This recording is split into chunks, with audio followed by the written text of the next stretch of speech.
Hello everyone. आज हम लोग किसी भी क्वेश्चन को कैसे देखें, कैसे समझें और अपने आंसर्स, जो कि बोर्ड एग्जाम में हमें आंसर लिख करके ही बताने हैं। हम मन में कितना जानते हैं, कैसे जानते हैं, इससे कोई बहुत फ़र्क पड़ने वाला नहीं है। बट इस बात से बहुत फ़र्क पड़ेगा कि हम उसे प्रेजेंट कैसे करते हैं। तो हम इन दो क्वेश्चंस का आंसर आज ढूंढेंगे कि किसी क्वेश्चन को अप्रोच कैसे करें। अप्रोच करने के लिए क्या ज़रूरी चीज़ें हैं कि like how do you read ना, and how you understand it. और अंडरस्टैंड में सिर्फ क्वेश्चन का लाइन समझना इज़ नॉट इम्पॉर्टेंट। आप क्वेश्चन की नीड को समझें, ये बहुत ज़रूरी चीज़ है। क्वेश्चन की एक्चुअल डिमांड क्या है, और जब ये हमारे ये क्वेश्चन आंसर हो जाए कि हम उनसे उसको अच्छे से पढ़ लिया है, उसको समझ लिया है, क्वेश्चन के रिक्वायरमेंट को समझ लिया है, तो फिर उसे लिखें कैसे। तो पहले भी मैंने कई बार कहा है, फिर से बार बार कह रहा हूँ, चीज़ें जितना क्लियर तरीके से, जितना सिंपल तरीके से लिखी जाएंगी, उतना अच्छा इम्प्रेशन है, उतने अच्छे मार्क्स मिलने के चांस है आपके लिए। तो इसी में हम लोग आगे बढ़ते हैं और एक क्वेश्चन देखते हैं। It is I was frightened but not yet out of my wits, says Douglas.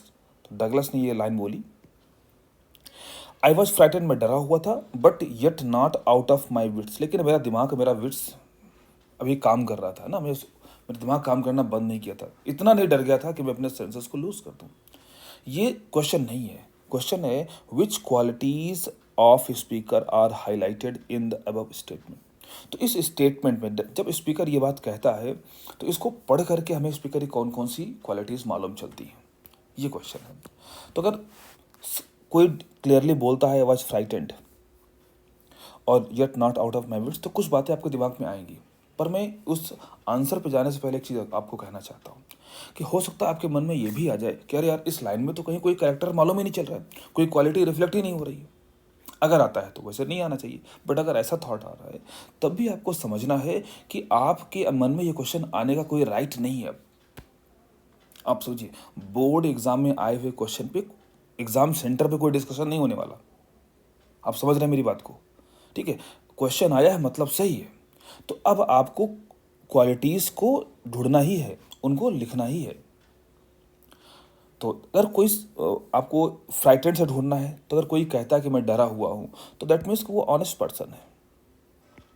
एक क्वालिटी इसका ये मालूम चलता है।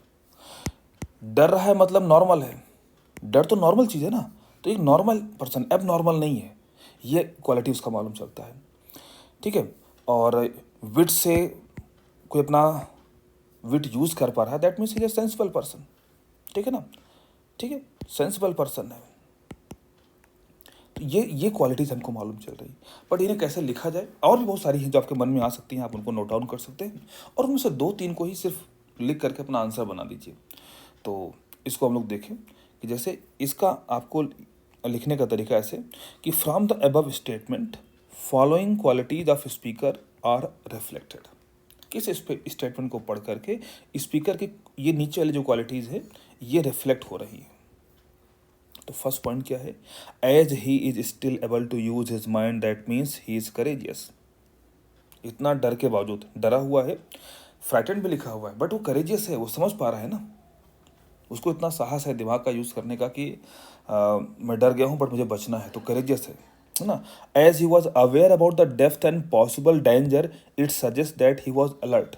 ये भी एक क्वालिटी है कि इतनी सारी मुश्किलों के बावजूद वो खुद को बचाने के लिए, सेव करने के लिए काम कर रहा है, इसका मतलब कि वो अलर्ट भी है। ये भी तो एक अच्छा करेक्टर है, बहुत लोग नहीं होते ना।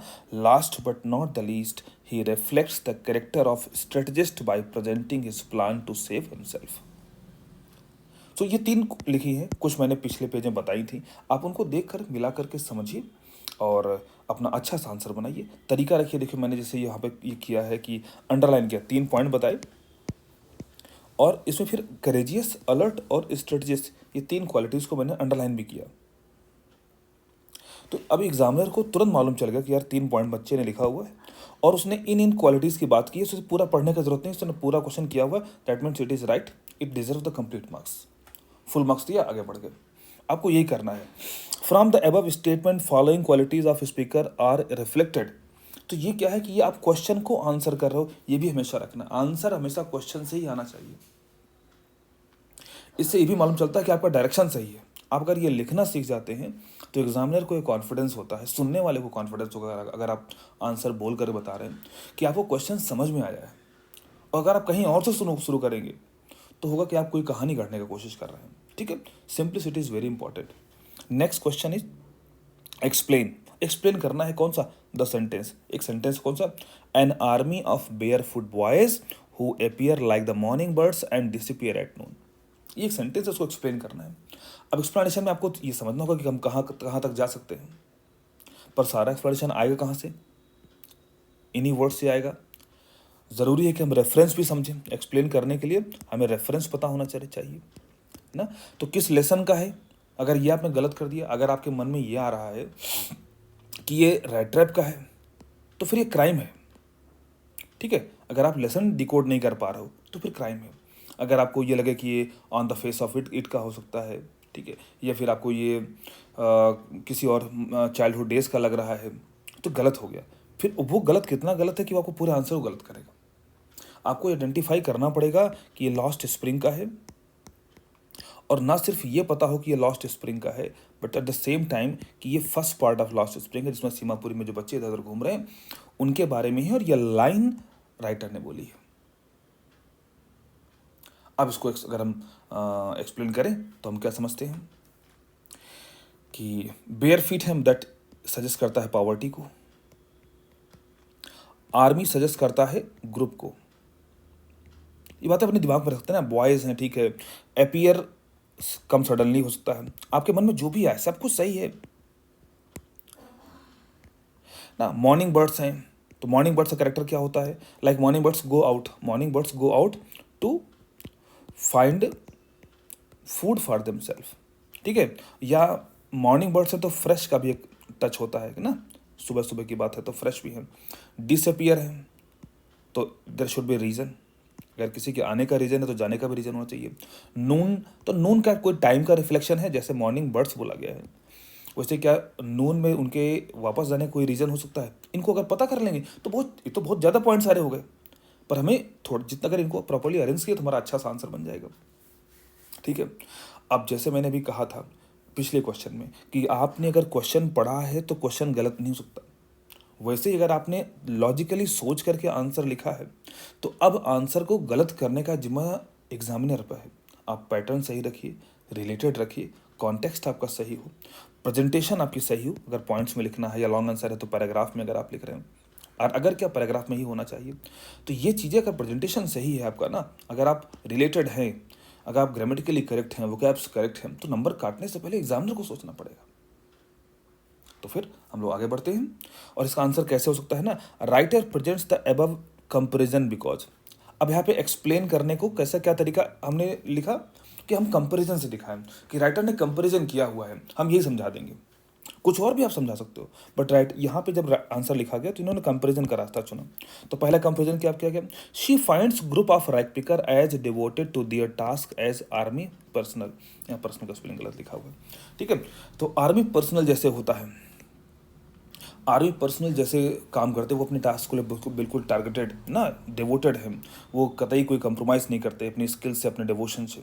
वैसे ही रैक पिकर्स पे उनको मॉर्निंग में जाना है, उनके कुछ जो भी वैल्यूबल आइटम्स उनको मिल सकते हैं गार्बेज हिप्स में, वो सर्च करते हैं, उन्हें कलेक्ट करते हैं, घर लेकर के आते हैं, वो रोज़ कर रहे हैं, तो उनका devotion perfect like army person. तो पहला पॉइंट इससे हो गया ना। She feels that they are morning birds, वो मॉर्निंग बर्ड्स हैं, क्यों, roaming in search of their food, वो खाना जैसे ढूंढ रहे हैं। तो अब यहाँ पर एक्चुअल में वो कुछ वैल्यूएबल आइटम ढूंढ रहे हैं, ये ठीक है, बट ये भी तो फॉर फूड ही है ना, आपको समझना पड़ेगा, ये भी तो फूड के लिए ही ना, किसी और पर्पज के लिए तो नहीं है। तो again for search of food और to purchase food, to enable them to buy food, इसलिए she feels that as they are bare feed food it is difficult to move around during noon time. So this is the explanation of this noon word. Then why the time has been mentioned as noon? Because probably since they are barefoot, so they might be feeling it hard or difficult to move around during noon time. It's because of the heat, the earth is burning, or any other reason. Writer says they are as fresh as and energetic as morning birds. यहाँ पर first वाले को ना morning birds को explain किया। तो ये चीज़ें हैं हमारे मन में, आपको समझना होगा। आप आंसर को तरीके से देखिए, किस तरह से प्रेजेंट किया गया इसको देखिए। 4 पॉइंट्स बहुत ज़्यादा हैं 2 नंबर के क्वेश्चन के लिए ना। तो आप इसको अब देखिए कौन सा पॉइंट प्रैक्टिकली आप एग्जाम में बना करके लिख सकते हो, बट अगर if you are making point it should be at least two, it should be at least two. और हाँ, जैसे इसमें क्या गलती है कि इसमें मैंने अंडरलाइन नहीं किया, तो अंडरलाइन होना चाहिए और अंडरलाइन ज़रूर होना चाहिए, ये भी ध्यान रखिए।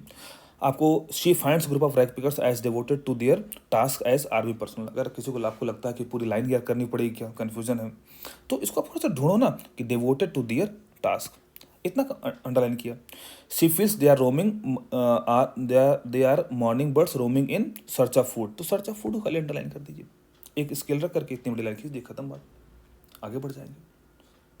आई होप कि आप मेरे पर्पज़ को समझ पा रहे हैं। नेक्स्ट क्वेश्चन हम लोग देखेंगे, the lesson the rat trap is both entertaining and philosophical. अब कोई लेसन का ये फीचर दिख रहा है तो उसके पीछे कोई लॉजिक हमें एक पॉइंट देना पड़ेगा कम से कम। कोई ये भी फीचर दिख रहा है तो ये भी पॉइंट देना पड़ेगा। किसी भी लेसन में बहुत सारे, किसी कैरेक्टर में बहुत सारे एस्पेक्ट होते हैं, हमेशा होते हैं। तो फिलॉसफी तो बहुत क्लियरली ओपनली बोलता ही है कि ये दुनिया एक रैट ट्रैप है, ठीक है। एक दूसरी फिलॉसफी हम देख सकते हैं कि जो एडला के बिहेवियर में है। फिलॉसफी सबकी है, फिलॉसफी तो एक आयरन मास्टर की भी है, फिलॉसफी तो रैट ट्रैप सेलर की भी है, फिलॉसफी तो उस गरीब किसान की भी है जिसने उसको आश्रय दिया, अपने घर पे रहने को बोला है। फिलॉसफी उसकी भी है कि वो किसी को भी वेलकम करके ओपन हार्टेडली मिलता है ना, प्लीजेंटली उसको अपने घर में होस्ट करता है, कुछ छुपाता नहीं, सब कुछ अपना बता, सारे सीक्रेट्स बता देता है, तो उसकी भी फिलॉसफी है। खैर, तो हम लोग इसका आंसर को देखो कैसे लिखा गया, बहुत सारे तरीके, बट मैं चाहता हूँ कि एक आइडियल आंसर आप दिमाग में रखो, कि ताकि ये क्वेश्चन तो आने वाले नहीं हैं, लेकिन जो आएगा उनका फ्रेमिंग ऐसे ही होने हैं। तो इट सेज कि the lesson the rat trap is both entertaining and philosophical, because देखो ये बार बार एक आंसर हमेशा क्वेश्चन से आ रहा है। It entertains by declaring the whole world a trap and feeling that he is the only one free.